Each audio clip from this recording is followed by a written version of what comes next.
This is a very harsh call. I can understand a yellow here. That's a brutal foul.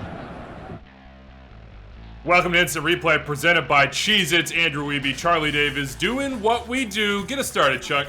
We head to Philadelphia, where the Union are hosting the Chicago Fire in a match with major implications for both teams. A win would put the Union in pole position for the Supporter Shield, a first in club history, and for the Fire, they were desperate for a result to grab a spot in the playoffs. We have 2 plays to get to, so here's the first in question. We're in the 26th minute, and Ray Gaddis makes a late run into the box. Kasper Shabilko plays him in, and on his first touch, he opts for the cross at the near post. It hits the hand of Fire defender Francisco Calvo, and keeper Bobby Shuttleworth scoops it up. The Union players are screaming for handball. Hey! Referee Guido Gonzalez hesitates and then points to the spot. On replay, Calvo appeared to have his arm close to his body. What a piece of work the handball law is, Charlie. I watched this at least 10 times. I went frame by frame. What I wanted to know was, did Francisco Calvo move his hand toward the flight of the ball, or did the ball hit his hand and make it look like it was further away from his body thanks to the force of the cross? My conclusion? We really need an angle from the sideline because what we're working with doesn't tell me whether Calvo made his body bigger or not. My instinct, based on the evidence I have, is that his arm and hand extends just slightly away from his body, but I don't think that's deliberate. I don't think he's trying to block this cross. It's just a natural reaction to a ball being smoked right at him. Ultimately, for me, this call is harsh, and I'd like to see it go uncalled. Play on. But it's also understandable given it clearly hit his hand and where it occurs on the field and the murkiness of the law itself. I mean, who really understands this thing? And then, once it's called a handball, I just don't think you can reverse the call on video review. There is nothing clear and obvious other than the fact ball hits hand. Wiebe, I completely agree with you, and Calvo was not done with the controversy. In the 36th minute, he picks off a Union pass in the defensive half and races down the left flank. Philly's captain, Alejandro Bedoya, chases him down and wins back possession. After Alejandro passes the ball back to teammate Glesnes, Calvo steps on Bedoya's heel, causing him to go down in pain. Guido makes no hesitation here and sends him off. Would you do the same? Boy, this is a vintage Francisco Calvo game, huh? I wouldn't have sent him off. I'm with Fire color commentator Tony Miola on this one. I think Calvo is tracking the ball. See his eyes, watch where he's looking, and this is just an unlucky moment. I don't see any intent from the Costa Rican.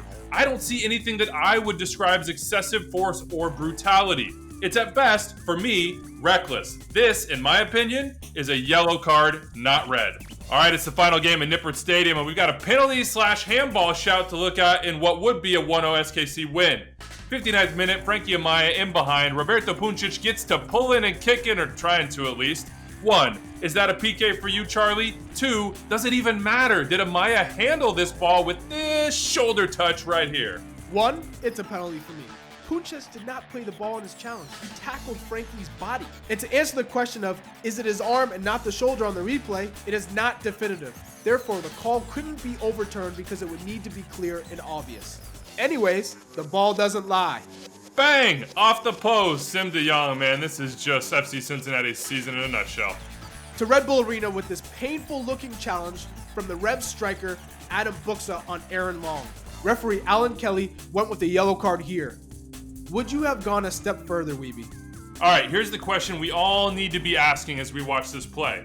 Is Adam Buxa using his elbow as a tool or as a weapon? Is it part of bracing and balancing himself to jump and challenge for this header, or is it simply to deliver a blow to Aaron Long?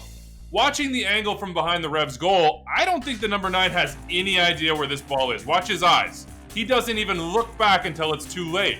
In my opinion, he does know where Long is, though, and despite the fact that he doesn't swing the elbow or the arm, I think the force behind the blow is excessive, and the way he leads with the forearm and elbow is enough for me to say this is violent conduct, though not how we traditionally see it. I would have gone with the red card here. Andrew, I have to respectfully disagree. All strikers have to go up to protect themselves. Whether you see the ball or not, you know the center backs are coming just with the same amount of force. In this case, Adam Buxa definitely deserves a yellow card, but nothing more. I don't think it's apples to apples here, Charlie. Aaron Long's not coming with that force. He's a defensive player that gets smashed in the face. All right, let's close the show with another bizarre moment. To the nation's capital in Audi Field we go, where Frederick Briant took a free kick to the noggin and needed treatment. First, let's hope Briant is okay. Second, Briant takes matters into his own hands after he goes off the field and then comes back on before referee Silvio Petrescu waves him back on, and then he sees a yellow for his troubles. He is puzzled by the decision. Charlie, should Petrescu have given him a break on this one? It is no doubt a harsh decision, but here's my thing. The crew in the attacking third, Petrescu should have allowed Briant to enter the field right away. He did not, so Briant took it upon himself to enter. I wouldn't want my team to concede a goal from the sideline, so I get what Briant did, but also I get the yellow card. When a player enters the pitch without the ref's permission, that is a result. All right, that's it from us. See a call that you think might be controversial, hit us up. Our Twitter handles are right here on the screen. And as always, thanks to producer and editor Phil Levanco for making us look as good as we possibly can. We'll see you next time.